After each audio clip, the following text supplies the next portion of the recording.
Gospel TV వీక్షకులకు వందనాలు తెలియజేస్తున్నాను. డేవిస్ ఓమర్ వరల్డ్ ఎవాంజలిజం సమర్పించు ట్రాన్స్ఫార్మింగ్ సోల్స్ ఆత్మల పరివర్తన కార్యక్రమంకు స్వాగతం, సుస్వాగతం. డాక్టర్ హెజ్రా శాస్త్రి గారి మధుర గీతం అనంతరం బ్రదర్ బండి డేవిస్ జే ఓమర్ గారు వాక్య సందేశాన్ని అందించెదరు.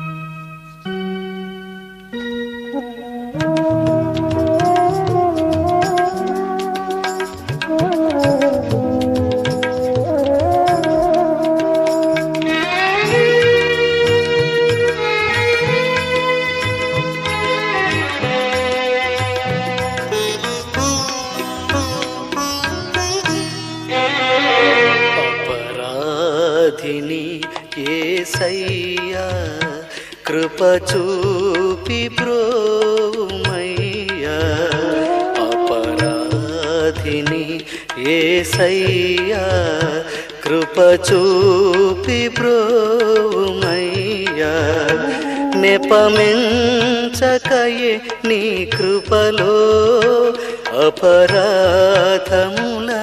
క్షమించు, అపరాధిని యేసయ్యా కృప చూపి బ్రోవుమయ్యా.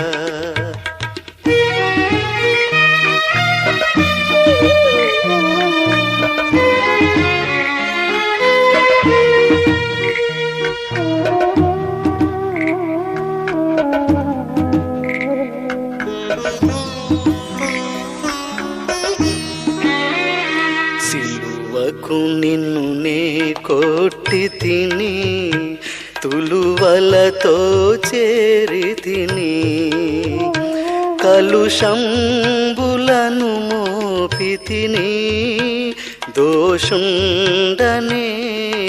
ప్రభువా, అపరాధిని యేసయ్యా కృప చూపి బ్రోవుమయ్యా.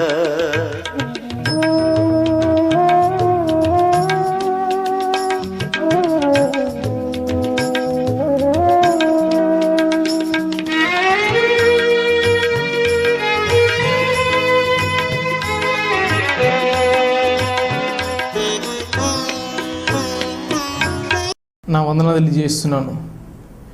గాస్పెల్ టీవీ ద్వారా డేవిస్ ఓమర్ వరల్డ్ ఎవాంజలిజం తరపు నుంచి వాక్యాన్ని అందజేసే అవకాశం దయచేసిన దేవుని స్తోత్రం తెలియజేస్తున్నాను. ఈరోజు అంశ ధ్యానంలోకి వెళ్ళకముందు చిన్న ప్రార్థన చేసుకొని మనము ధ్యానంలోకి వెళ్దాము. ప్రార్థన. సర్వశక్తిమంతుడా, సర్వంత్రియామి, సమర్థుడగు మా ప్రభువా, ఇప్పుడు మీ వాక్య ధ్యానం తండ్రి మేము చేయబోచుండగా మీ అమూల్యమైన మాటలు మేము పంచుకోబోచున్న ప్రభువా, మీ కృప మాతో ఉంచండి తండ్రి. మీకు విరుద్ధమైన మాటలు మేము ఏ కూడా పలకకుండా తండ్రి, కేవలము మీకు ఘనపరిచే మాటలుగా మేము పలుకుటకు సహాయం చేయమని దేవా, ఈ వాక్యం వింటున్న ప్రతి ఒక్క బిడ్డని పేరు పేరున ఆశీర్వదించదండి. వాళ్ళు ఏతే హృదయ వాంఛతో తండ్రి వాక్యం చూస్తున్నారు తండ్రి, వాళ్ళ హృదయ వాంఛను మేము నెరవేర్చాము వేడుకొంచున్నాం ప్రభువా. ఆది నుంచి అంతవరకు కూడా తండ్రి మీ కృపతో నింపమని ప్రభువుని యేసుక్రీస్తు నామమున వేడుకొంచున్నాం తండ్రి, ఆమెన్. మరొకసారి గాస్పెల్ టీవీ వీక్షకులకు ప్రభువుని యేసుక్రీస్తు నామమున నా శుభం తెలియజేస్తున్నాను. ఈరోజు మనం ధ్యానించకపోయే వాక్యం ఏమనగా జీవవాయువు, ఆక్సిజన్. మనం ఆక్సిజన్ బాగా పీలుస్తుంటాం, కానీ దాని యొక్క ప్రత్యేకత ఏంటి అనేది మనము ఎప్పుడు కూడా ఆలోచించలేదు. మనం గాలి పీలుస్తుంటాము, గాలి విడుస్తుంటాము, కానీ ఆ గాలి పీలవటం వెనుకల, ఆ జీవవాయువు వెనుకల ప్రత్యేకత ఏంటి అనేది ఈరోజు మన యొక్క ధ్యానము. అయితే మనం బైబిల్లో చూసుకున్నట్లయితే ఆది కాండంలోని దేవుడు ఈ లోకాన్ని, ఈ సృష్టిని సృష్టించాడు, మనుషుల్ని కూడా సృష్టించాడు. అయితే ఈ సృష్టి కూడా జీవించడానికి, ఒక మనిషి జీవించడానికి కావాల్సింది ఏంటంటే జీవవాయువు, దట్ ఈస్ ఆక్సిజన్. ఈ ఆక్సిజన్ లేనిది ఈ లోకంలో ఏది కూడా జీవించలేదు. అయితే మనం చూసుకున్నట్లయితే దేవుడు ముందుగా ఈ సృష్టిని సృష్టించాడు, తర్వాత మనిషిని సృష్టించాడు. అయితే ఈ సృష్టి బ్రతకడానికి, ఈ యొక్క మనిషి బ్రతకడానికి కావాల్సింది ఏంటంటే ఆక్సిజన్, ఈ జీవవాయువు అనేది కావాలి. అయితే మన ఇక్కడ బైబిల్లో ఈ ఆదికాండంలో రాయబడలేదు, కానీ ఈ మనుషులు జీవించడానికి, ఈ సృష్టి జీవించడానికి ముందుగా బహుశా దేవుడు ఆక్సిజన్ అనేదాన్ని క్రియేట్ చేసి ఉంటాడు, జీవవాయుని దేవుడు సృష్టించి ఉంటాడు. అయితే దేవుడి యొక్క మాట చొప్పున జీవరాశులు అన్నీ కూడా జీవిస్తున్నాయి. జంతువులు కలుగునుగాక అంటే కలిగి జీవిస్తున్నాయి, చెట్లు కలుగునుగాక అంటే కలిగి జీవిస్తున్నాయి. అంటే అన్నీ కూడా కేవలము దేవుని మాట ద్వారా అవి జీవిస్తున్నాయి. కానీ ఒక్కటి గుర్తుంచుకోండి, కేవలం మనిషి యొక్క నాసికాంధ్రంలోంచి దేవుడు ఊదినప్పుడు మనిషి జీవింపసాగాడు. అయితే ఇక్కడ ఒక మనం తేడా తెలుసుకుని ఏంటంటే, ఈ సృష్టిలో ప్రతి ఒక్కటి కూడా దేవుడి యొక్క మాటతో జీవిస్తున్నాయి, కానీ కేవలం మనిషి ఒక్కడు మాత్రమే దేవుడి యొక్క ఊపిరిని పీల్చుకుంటూ తాను జీవిస్తున్నాడు. అయితే ఇక్కడ మనం గుర్తుంచుకోవాల్సిన అంశం ఏంటంటే, కేవలం మనిషిలో మాత్రమే ఆత్మ అనేది ఉన్నది. ఏ జంతువులో కూడా ఆత్మ అనేది లేదు. ఎందుకు అంటే దేవుడు తనలో ఉన్న జీవవాయుని మనిషి యొక్క నాసికాంధ్రంలోంచి ఊదినప్పుడు మనిషి సజీవుడిగా లెక్కించబడ్డాడు.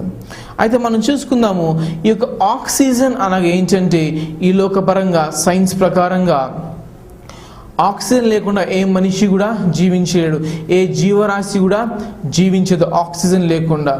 అయితే మనిషి ఆక్సిజన్ పీల్చుకుంటూ బ్రతుకుతూ ఉంటాడు, కానీ మనిషి కిందకి వదిలేది ఏంటంటే కార్బన్ డైఆక్సైడ్. అంటే మనిషి జీవవాయుని పీల్చుకుంటూ అంటాడు, కానీ తను వదిలేది ఏంటంటే కార్బన్ డైఆక్సైడ్. ఈ కార్బన్ డైఆక్సైడ్ని పీల్చుకుంటూ చెట్లు జీవిస్తున్నాయి. అంటే మనిషి యొక్క భద్రత గురించి దేవుడు ఈ సృష్టిని సృష్టించాడు, కానీ మనిషి ఏం చేస్తున్నాడంటే తను బ్రతికించే ఈ సృష్టినే నాశనం చేయసాగాడు. ఇలాగంటే ఈరోజు మనం చూసుకున్నైతే రకరకాల ఫ్యాక్టరీస్ ఉంటున్నాయి. అయితే ట్రాఫిక్స్లోని పొల్యూషన్, ఇటువంటి వాటి ద్వారా మనిషి ఏం చేస్తున్నాడంటే సృష్టిని నాశనం చేస్తున్నాడు. అంటే తనకి రావాల్సిన ఆక్సిజన్ని తాను పాడు చేసుకుంటున్నాడు. అంటే తన యొక్క మృత్యుని తానే కొని తెచ్చుకుంటున్నాడు. కానీ దేవుడు ఏం చేశాడంటే మనిషి జీవించాలి, మనిషికి ఎటువంటి ప్రమాదం కలగకూడదు అంటే మనిషిని దేవుడు ఎంతగానో ప్రేమించి ఈ సృష్టిని సృష్టించి ఈ సృష్టి ద్వారా మనిషిని బ్రతికిస్తుంటే మనిషి ఏం చేస్తున్నాడంటే దేవునికి విరుద్ధంగా ఈ సృష్టిని నాశనము చేస్తున్నాడు. అయితే బైబిల్ పరిభాషలోని ఎజికేల్ రాసిన గ్రంథంలోని 37వ అధ్యాయము 9వ వచనంలో ఏముందంటే, అక్కడ మనం చూసినట్లయితే ఎజికేల్ గ్రంథము 37:9 వచనము,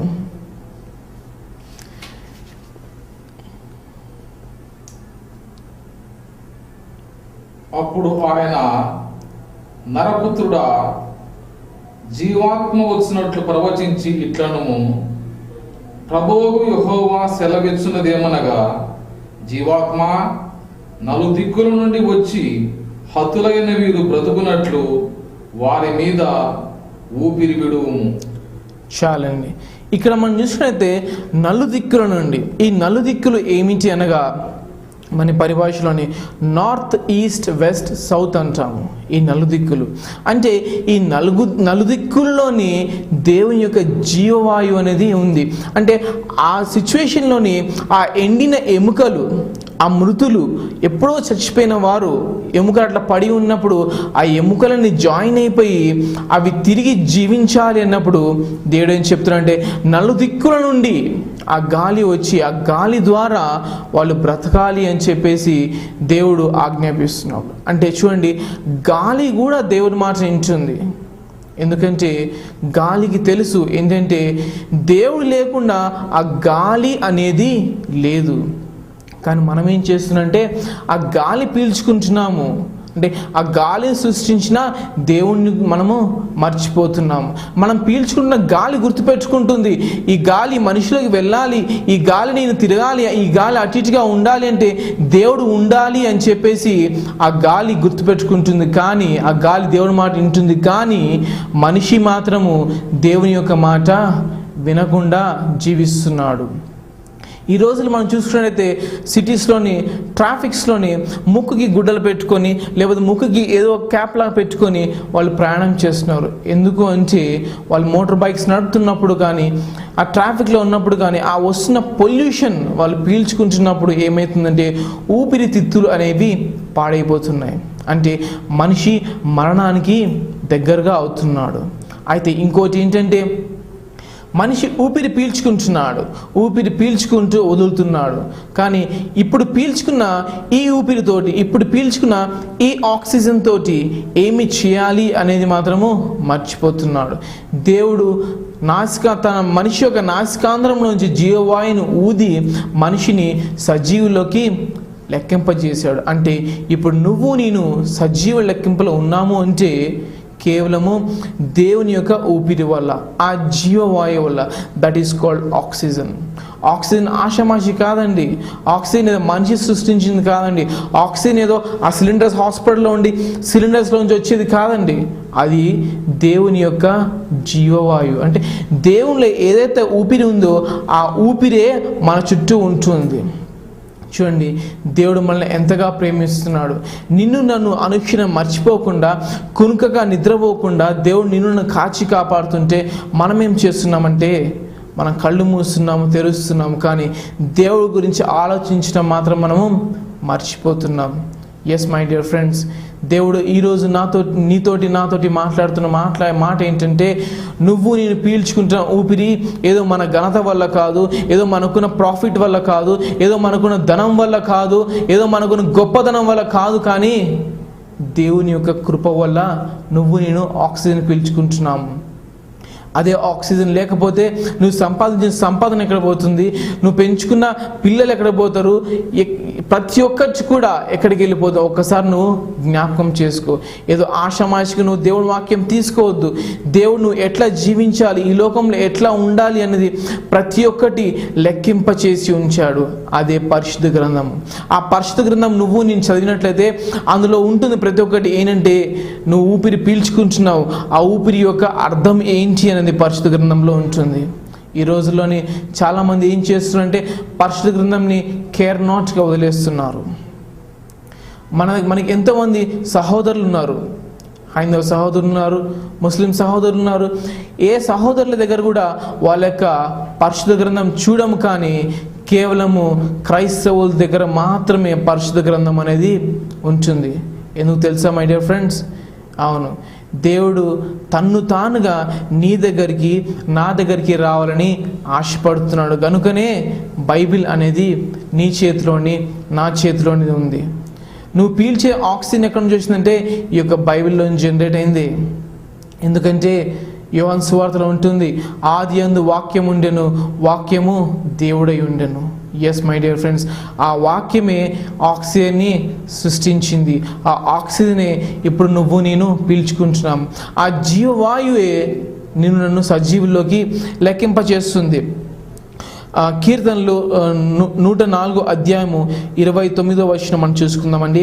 కీర్తనలు 104 అధ్యాయము 29వ వచనము చూసుకుందాము. నీవు ముఖము మరుగు చేసుకొనగా అవి కలతపడును, నీవు వాటి ఊపిరి తీసివేగినప్పుడు అవి ప్రాణములు విడిచి మంటిపాలగును. చాలండి, ఇక్కడ క్లియర్గా చెప్తున్నాడు ఏంటంటే, నువ్వు నేను మరిచినప్పుడు, నువ్వు నేను మృతి చెందినప్పుడు, అంటే నీలోని నాలోని ఊపిరి తీసే అథారిటీ ఎవరికి ఉందంటే ఆ ఊపిరి ఇచ్చిన దేవునికి మాత్రమే అథారిటీ ఉంది. మనం అనుకుంటాము ఇది నా శరీరము, నా ఇష్టము, నా ఊపిరి, నా ఇష్టం అనుకుంటాం. కానీ డియర్ ఫ్రెండ్స్ గుర్తుపెట్టుకోండి, ఒకటి ఏంటంటే నువ్వు నేను సృజింపబడింది ఒక మట్టిలోంచి. మట్టి బొమ్మగా దేవుడు తయారు చేసి ఆ మట్టి బొమ్మలోంచి జీవవాయుని ఊదినప్పుడు ఆ మట్టి బొమ్మ సజీవుల్లోకి లెక్కించబడి ఉన్నది. ఎస్ మై డియర్ ఫ్రెండ్స్, నువ్వు నేను మరణించినప్పుడు ఈ మట్టి దేహము మట్టిలో కలిసిపోతుంది. మట్టి దేహం మట్టిలో కలిసిపోతున్నప్పుడు నీలో ఉన్న ఊపిరి ఎక్కడి నుంచి వచ్చింది? దేవుని దగ్గర నుంచి వచ్చింది. తిరిగి ఎక్కడికి వెళ్ళాలి? దేవుని దగ్గరికి వెళ్ళాలి. ఈ శరీరం మట్టిలోకి వెళ్ళిపోతున్నప్పుడు ఈ ఊపిరి దేవుని దగ్గరికి వెళ్ళాలి. అయితే నీ ఊపిరి, నా ఊపిరి, నీలో ఉన్న ప్రాణము, నాలో ఉన్న ప్రాణము దేవుని దగ్గరికి వెళ్ళడానికి సిద్ధంగా ఉన్నదా? ఇందాక మనము ఈ శరీరం యొక్క అందం చూస్తాము, ఈ శరీరం బలంగా ఉందా లేదా చూస్తాము, ఈ శరీరం ఆరోగ్యంగా ఉందా లేదా చూస్తాము. కానీ మనలో ఉన్న ఆత్మ ఎంత ఆరోగ్యంగా ఉంది, మనలో ఉన్న ఆత్మ ఎంత బలంగా ఉంది ఎప్పుడైనా మనం ఆలోచిస్తున్నామా? లేదు. మనం ఆలోచించే టైం మనకు లేదు. ఇందాక బిజీ లైఫ్ అయిపోతుంది మనకి.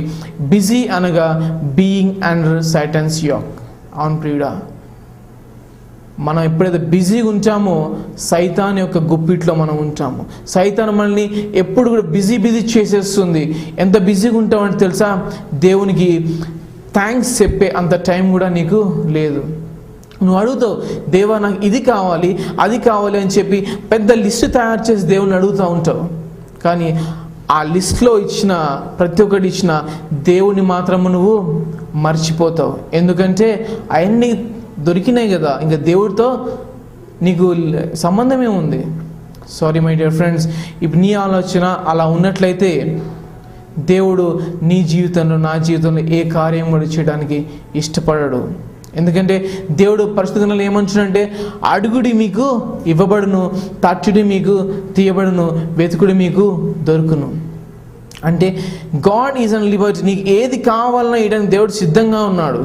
కానీ విశ్వాసంతో అడగాలి. అంటే నువ్వు అడిగింది పొందుకున్నాను అని విశ్వసించి నువ్వు అడిగినట్టయితే ఖచ్చితంగా నీకు అది దొరుకుతుంది. ఏదో ఆషామాషిగా అడగమన్నాడు కదా అని గాడ్ని లేకపోతే దేవుణ్ణి టెస్ట్ చేయడానికి నువ్వు అడిగినట్టయితే అది నీకు రాదు ప్రియుడా, గుర్తుపెట్టుకో. ఎందుకంటే జీవం ఇచ్చిన దేవుని నువ్వు మర్చిపోతున్నావు. నీలో ఉన్న ఘనత నువ్వు అనుకుంటున్నావు, ఇది నేను చేశాను, నేను కాబట్టే చేశాను, నేను లేకపోతే పలానా పని కాదు అని నువ్వు గర్విస్తున్నావా? నీ గర్వం ఎందుకు పనికిరాదు, గుర్తుపెట్టుకో. ఎందుకంటే నీ ఊపిరి ఇచ్చిన దేవుని నువ్వు మర్చిపోతున్నావు. అదేవిధంగా ప్రకటన గ్రంథము 11వ అధ్యాయము 11వ వచనం మనం చూసుకుందాము. ప్రకటన గ్రంథము 11వ అధ్యాయము 11వ వచనము. దేవుని యొద్ద అయితే ఆ 3 దినములున్నర పిమ్మట దేవుని యొద్ద నుండి జీవాత్మ వచ్చి వారిలో ప్రవేశించను గనుక వారు పాదములు కొని నిలిచిరి. వారిని చూచిన వారికి మిగుల భయం కలిగెను. చాలండి. ఇక్కడ మనం చూసుకున్నట్టయితే ఇద్దరు ప్రవక్తలు దేవుని యొక్క వాక్యం చెబుతూ ఎండ్ డేస్లో అంత్య దినంలోని తిరుగుచుండగా వాళ్ళిద్దరిని కూడా హతమారుస్తారు. హతమార్చినప్పుడు 3 రోజుల తర్వాత వారిలోకి దేవుని యొక్క జీవ ఆత్మ వాళ్ళకి వచ్చినప్పుడు వాళ్ళు జీవింపసాగారు. అది చూసిన ఆ మనుషులు భయకంపులైపోయారు. చూడండి, మరణించిన వారిని సైతం జీవింపచేస్తుంది దేవుని యొక్క జీవవాయు. ఎండిన ఎముకల్ని సైతం జీవింపచేస్తుంది దేవుని యొక్క జీవవాయు. ఒక మట్టి బొమ్మను సైతం జీవింపచేస్తుంది దేవుని యొక్క జీవవాయు. కానీ ప్రియుడా, గుర్తుపెట్టుకో, నీలోంచి వచ్చే తలంపు ఎవరికైనా ఉపయోగపడుతుందా? నీలోంచి వచ్చే మాట ఎవరికైనా ఉపయోగపడుతుందా? లేదు. ఇందాక మన నుంచి వచ్చే మాట పక్కవాడికి ఎగెయిన్స్ట్గానే ఉంటుంది, కానీ టువర్డ్స్గా అనేది ఎప్పుడు కూడా ఉండదు. కనీసము నీలోంచి వచ్చే మాట దేవునికి అంగీకారంగా ఉంటుందా? లేదు. దేవుని ఎన్నిసార్లు రోజుకు తీస్తున్నావు? గుర్తుపెట్టుకో, for everything you have to give thanks. నువ్వు దేవునికి థ్యాంక్స్ చెప్పట్లేదు అంటే దేవుణ్ణి క్వశ్చన్ చేసే హక్కు నీకు నాకు లేదు. నేను ఇంతగా ప్రార్థన చేస్తున్నానే, ఇంతగా వాక్యం చదువుతున్నానే, ఇంతగా పాటలు పాడుతున్నానే, ఇంతగా దేవునిలో నేను లీనమైపోతున్నానే, నా జీవితంలో కార్యాలు ఎందుకు కావట్లేదు? నేను అనుకుంది ఏది జరగట్లేదు? నా కుటుంబంలో ఏది కూడా మంచి ఎందుకు జరగట్లేదు? నా పిల్లల మంచిగా ఎందుకు పెరగట్లేదు? నా భార్య ఎందుకు మంచిగా లేదు? నా భర్త ఎందుకు మంచిగా లేడు అని నువ్వు అనేక ఆలోచిస్తున్నావా? గుర్తుపెట్టుకో, నువ్వు దేవునికి సన్నిహితంగా ఉన్నప్పుడు, దేవునికి దగ్గరగా ఉన్నప్పుడు ఆ ఆలోచనలు నీలోకి రావు. ఆ ఆలోచనలు నీలోకి నాలోకి వస్తున్నాయంటే ఆ ఆలోచనలు కలిగింపజేసేది సైతాన్ మాత్రమే, దేవుడు మాత్రము కాదు. ఎందుకంటే దేవుడు చెప్తున్నాడు, కునుకక నిద్రపోక అనుక్షణం కూడా నిన్ను కాపాడుతున్నాను అని చెప్పి అంటున్నాడు. దేవుడిని ఎట్లా మర్చిపోతారండి? ఎస్ మై డియర్ ఫ్రెండ్స్, నువ్వు మర్చిపోతావేమో కానీ దేవుడు మాత్రం నిన్ను మర్చిపోడు. దేవుడు నన్ను చూసి ఒక్కసారి అలా మొహం తిప్పుకున్నట్టయితే, లేకపోతే ఒక్కసారి అలా కళ్ళు మూసినట్టయితే నీ జీవితము నా జీవితము ఏ పాటిది? అదే మనం చూసుకుందాము. యోబు రాసిన పత్రిక 33వ అధ్యాయము 4వ వచనము. యోబు రాసిన పత్రిక 33వ అధ్యాయము 4వ వచనము. దేవుని ఆత్మ నన్ను సృజించెను, సర్వశక్తుని యొక్క శ్వాసము నాకు జీవమిచ్చెను. ఎస్ మై డియర్ ఫ్రెండ్స్, ఇక్కడ యోబు గురించి మా అందరికీ బాగా తెలుసు. యోబు ఇక్కడ ఏం చెప్తున్నాడు అంటే, దేవుని యొక్క శ్వాస ద్వారా నేను బ్రతికి ఉన్నాను. ఈరోజు నువ్వు నేను ఆ మాట చెప్తున్నామా? దేవుని యొక్క శ్వాస ద్వారా నేను బ్రతుకున్నాము. ఆ మాట మనం ఒక్కసారైనా, రోజుకి కనీసం ఒక్కసారైనా దాన్ని ఉచ్చరిస్తున్నామా? లేదు. ఇందాక మన పనే మనది, మన జీవితమే మనది, మన కుటుంబమే మనది. కానీ నన్ను సృష్టించిన దేవుణ్ణి మనం ఎప్పుడైనా గుర్తుపెట్టుకుంటున్నామా? ఆదికాండం నుంచి ప్రకటన గ్రంథం వరకు దేవుడు ఎన్ని మాటలు నీ గురించి నా గురించి చెప్పి ఉన్నాడు. మన దగ్గర బైబిల్ పెట్టుకుంటాము, ఆ బైబిల్ ఇంట్లో పెట్టుకుంటాము, ఇంట్లో షెల్ఫ్లో భద్రంగా దాచుకుంటాము. ఆదివారం వచ్చిందంటే ఆ బైబిల్ తీస్తాము, మంచిగా ఫ్రెష్గా దుమ్ము దులిపేసి చర్చ్లోకి తీసుకెళ్తాము. ఇట్లా ఉంది మన క్రైస్తవ యొక్క జీవితము. కానీ గుర్తుపెట్టుకోండి డియర్ ఫ్రెండ్స్, దేవుడు నీ దగ్గర నా దగ్గర పరిశుద్ధ గ్రంథం ఎందుకు ఇచ్చాడంటే, ఇదిగో నేను అనుక్షణం కూడా నీ దగ్గర ఉన్నాను అని గుర్తు చేయడానికి. దేవుడు అనుక్షణం కూడా మన దగ్గర ఉన్నాడు. నువ్వు ఇంట్లోని మీ తల్లితోని, మీ తండ్రితోని నువ్వు ఎంత ఫ్రీగా మాట్లాడతావో అంతకంటే ఎక్కువగా, అంత ఫ్రీగా నువ్వు దేవునితోటి మాట్లాడవచ్చు. ఎందుకంటే తల్లి గర్భంలో రూపింపడకముందే నన్ను ఎరిగిన దేవుడు. అంటే నీ తల్లికి తండ్రికి కూడా తెలీదు వాళ్ళు పుడతావని, నీ పేరు ఇది పెట్టాలని నీ తల్లికి తండ్రికి తెలీదు, కానీ దేవునికి తెలుసు. అంటే నువ్వు ఎవరికి ఎక్కువ ముందు తెలుసు? దేవునికి. ఎస్ మై డియర్ ఫ్రెండ్స్, నీ జీవితంలో, నా జీవితంలో ఫస్ట్ ప్రిఫరెన్స్ దేవునికి మాత్రమే ఇవ్వాలి. అట్లని నేను తల్లిదండ్రులను చూడొద్దు అని నేను చెప్పట్లేదు. ఎందుకంటే పరిశుద్ధ గ్రంథంలో ఏముంటుందంటే, నువ్వు దీర్ఘాయుష్మంతుడు అవ్వాలంటే నీ తల్లిని తండ్రిని సన్మానించాలంటే ఏదో షాల్వా కప్పేసి పూలు వేసేసి సన్మానించడం కాదండి. వాళ్ళని రెస్పెక్ట్ చేయాలి. నీ తల్లిని తండ్రిని నువ్వు రెస్పెక్ట్ చేయాలి. వాళ్ళే లేకపోతే ఈరోజు నేను ఈ స్థాయిలో ఉండేవాళ్ళం కాదు. వాళ్ళు నన్ను ఇంత మంచిగా చదివించారు కనుక, మంచిగా అభివృద్ధిలోకి తెచ్చారు కనుక నేను ఈ స్థితిలో ఉన్నాము. గుర్తుపెట్టుకోండి డియర్ ఫ్రెండ్స్, లోకంలో ఉన్న తల్లిదండ్రులే నన్ను అంతగా ప్రేమించినట్టయితే, వాళ్ళ గర్భంలో పడకముందే నేను ఎవరో తెలిసిన దేవుడు నిన్ను ఎంతగా ప్రేమిస్తాడు. ఎస్ మై డియర్ ఫ్రెండ్స్, నువ్వు చిన్న బాధపడితేనే, నీకు చిన్న దెబ్బ తగిలితేనే నీ తల్లి తండ్రి ఎంతగా విలువలాడిపోతారు. అవును ప్రియుడా, అది నువ్వు చాలా ఎక్స్పీరియన్స్ చేసి ఉంటావు. అదే గుర్తుపెట్టుకోండి, నీకు చిన్న దెబ్బ తగిలితే నీ లోకరీతైన పేరెంట్స్ అంతగా బాధపడితే, వాళ్ళకి తెలియకముందే నువ్వు ఎవరో తెలిసినా దేవుడు ఇంకెంత బాధపడుతుంటాడు. ఎస్ మై డియర్ ఫ్రెండ్స్, నీకు ఎటువంటి బాధ ఉన్నా, ఎటువంటి కష్టం ఉన్నా, ఎటువంటి చింత ఉన్నా అది దేవునితో చెప్పుకో. నువ్వు పేరెంట్స్తో చెప్పుకున్న దానికంటే కూడా దేవునితో చెప్పుకుంటే ఖచ్చితంగా అది నీకు నెరవేరుతుంది. అయితే కీర్తనలు 104:29 మరోసారి చూసుకుందామండి. కీర్తనలు 104:29 వచనము. నీవు ముఖము మరుగు చేసుకునగా అవి కలతపడును. నీవు వాటి ఊపిరి తీసివేయునప్పుడు అవి ప్రాణములు విడిచి మంటిపాలవును. ఎస్ మై డియర్ ఫ్రెండ్స్, ఇందాక మనం చెప్పుకున్నట్టుగా మనలో ఉన్న ఊపిరి అనేది తీసివేసే శక్తి దేవునికి మాత్రమే ఉంది. ఇప్పుడు మన లోకంలో పేపర్స్ చూసుకున్నట్లయితే పేపర్ రోజు పొద్దున పేపర్ తెరిచినప్పుడైతే ఏముంటుందంటే పలానా మర్డర్ జరిగింది, పలానా యాక్సిడెంట్ జరిగింది, పలానా అతను మరణించాడు, లేదా పలానా అతను సూసైడ్ చేసుకున్నాడు, రైతులు సూసైడ్ చేసుకున్నారు, ఇంకా రకరకాల వ్యక్తుల యొక్క మరణాల యొక్క సంఖ్యలు మనం చూస్తుంటాం, న్యూస్ చూస్తుంటాం. కానీ గుర్తుపెట్టుకోండి డియర్ ఫ్రెండ్స్, మనలో ఊపిరి తీసే అథారిటీ దేవునికి మాత్రమే ఉంది. ఆషామాషిగా ఏది కూడా మన జీవితంలో కాదు. మన జీవితంలో ఏది జరగాలన్నా కానీ దేవుని యొక్క అథారిటీ లేకుండా, దేవుని యొక్క మాట లేకుండా నీ జీవితంలో, నా జీవితంలో ఏది కూడా జరగదు. గుర్తుపెట్టుకోండి డియర్ ఫ్రెండ్స్, మనం ఈరోజు ఊపిరి పీలుస్తున్నాం. ఆ ఊపిరి పీలడానికి కారణమైన దేవుని నేను మర్చిపోతున్నాం. పరిశుద్ధ గ్రంథంలో ఎంతోమంది ప్రవక్తలు ఉన్నారు. ఆ ప్రవక్తలందరి గురించి దేవుడు అక్కడ వివరంగా చెప్తున్నాడు. ఎందుకు చెప్తున్నాడు అంటే ఆ ప్రవక్తలకు జీవించిన జీవితం ఎట్లా ఉందో మనకు తెలియాలని. ఆది కాండం నుంచి ప్రకటన గ్రంథం వరకు అనేక రకమైన ప్రవక్తలు, ఎందరో ప్రవక్తలు మనం చూస్తూ ఉంటున్నాము. కానీ వాళ్ళతో మన జీవితం పోల్చుకుంటున్నామా? లేదు. ఎందాక లోకంలో వాళ్ళలాగా ఉన్నానా, వీళ్ళలాగా ఉన్నానా, అట్లా ఉన్నానా, ఇట్లా ఉన్నానా అని చెప్పి అనుకుంటావు. వాళ్ళలాగా స్టైల్స్ చేయాలా, వీళ్ళలాగా స్టైల్స్ చేయాలా అని చెప్పి నేను అనుకుంటుంటాం.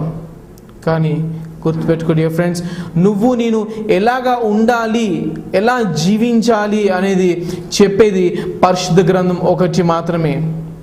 ఈ పరిశుద్ధ గ్రంథంలోని నువ్వు ఎట్లా ఉండాలి, పరలోకానికి వెళ్ళాలంటే నువ్వు ఏ విధంగా జీవించాలి, నరకానికి వెళ్ళాలంటే ఏ విధంగా జీవించాలి అనేది పరిశుద్ధ గ్రంథంలో రాయబడి ఉన్నది. అది నువ్వు అనుదినము ధ్యానించినట్టయితే, అనుదినం అది నువ్వు చదివినట్టయితే దాంట్లో నీకు ప్రతి ఒక్కరు కూడా తెలిసిపోతుంది ఏ రీతిగా నేను జీవించాలి, ఏ రీతిగా నేను నడుచుకోవాలి అనేది.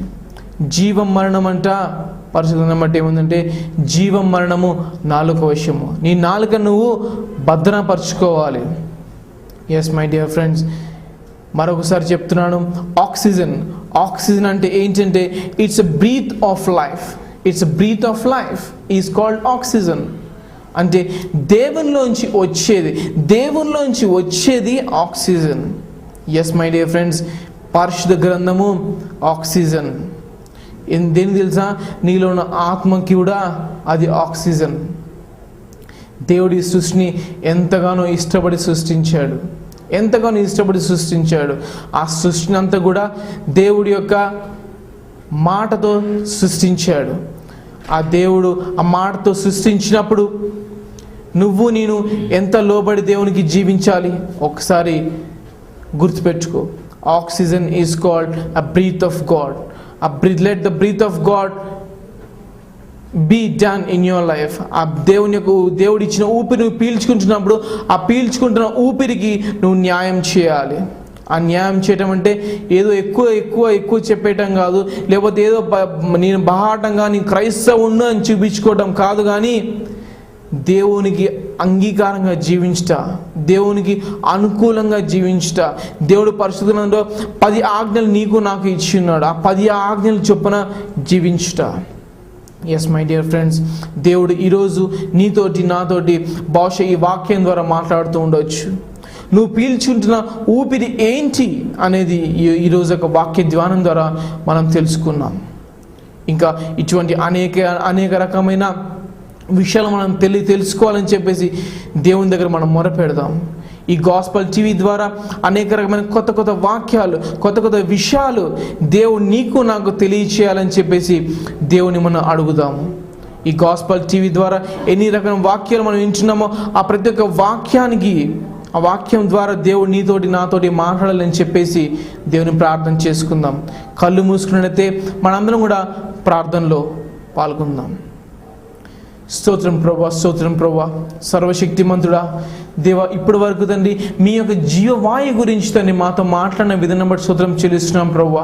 అవును ప్రభా, మీరు మాకు ఇస్తున్న ఈ జీవవాయుని తండ్రి మేము కాపాడుకుంటకు, దేవా మీరు ఇచ్చిన సృష్టిని మేము కాపాడుకుంటకు, ప్రభా ఈ ఆత్మని జీవింపచేయటకు మాకు ఇచ్చిన ఈ పరిశుద్ధ గ్రంథాన్ని మేము తండ్రి ధ్యానించటకు మాతో మాట్లాడడం వేడుకొంచున్నాం ప్రభా.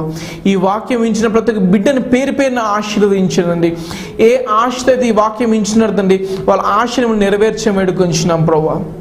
తండ్రి మరి గాస్పల్ టీవీ ద్వారా తండ్రి ఈ యొక్క వాక్యాలను టెలికాస్ట్ చేసిన శామ్ గారిని ఆశీర్వదించడం వేడుకొంచున్నాం తండ్రి. శామ్ గారు చేస్తున్న తండ్రి పని సఫలపరచడం వేడుకొంచున్నాం తండ్రి. ఇంకా సపోర్ట్ చేసిన ప్రతి ఒక్క బిడ్డని పేరు పేరున ఆశీర్వదించడం వేడుకొంచున్నాం ప్రభా.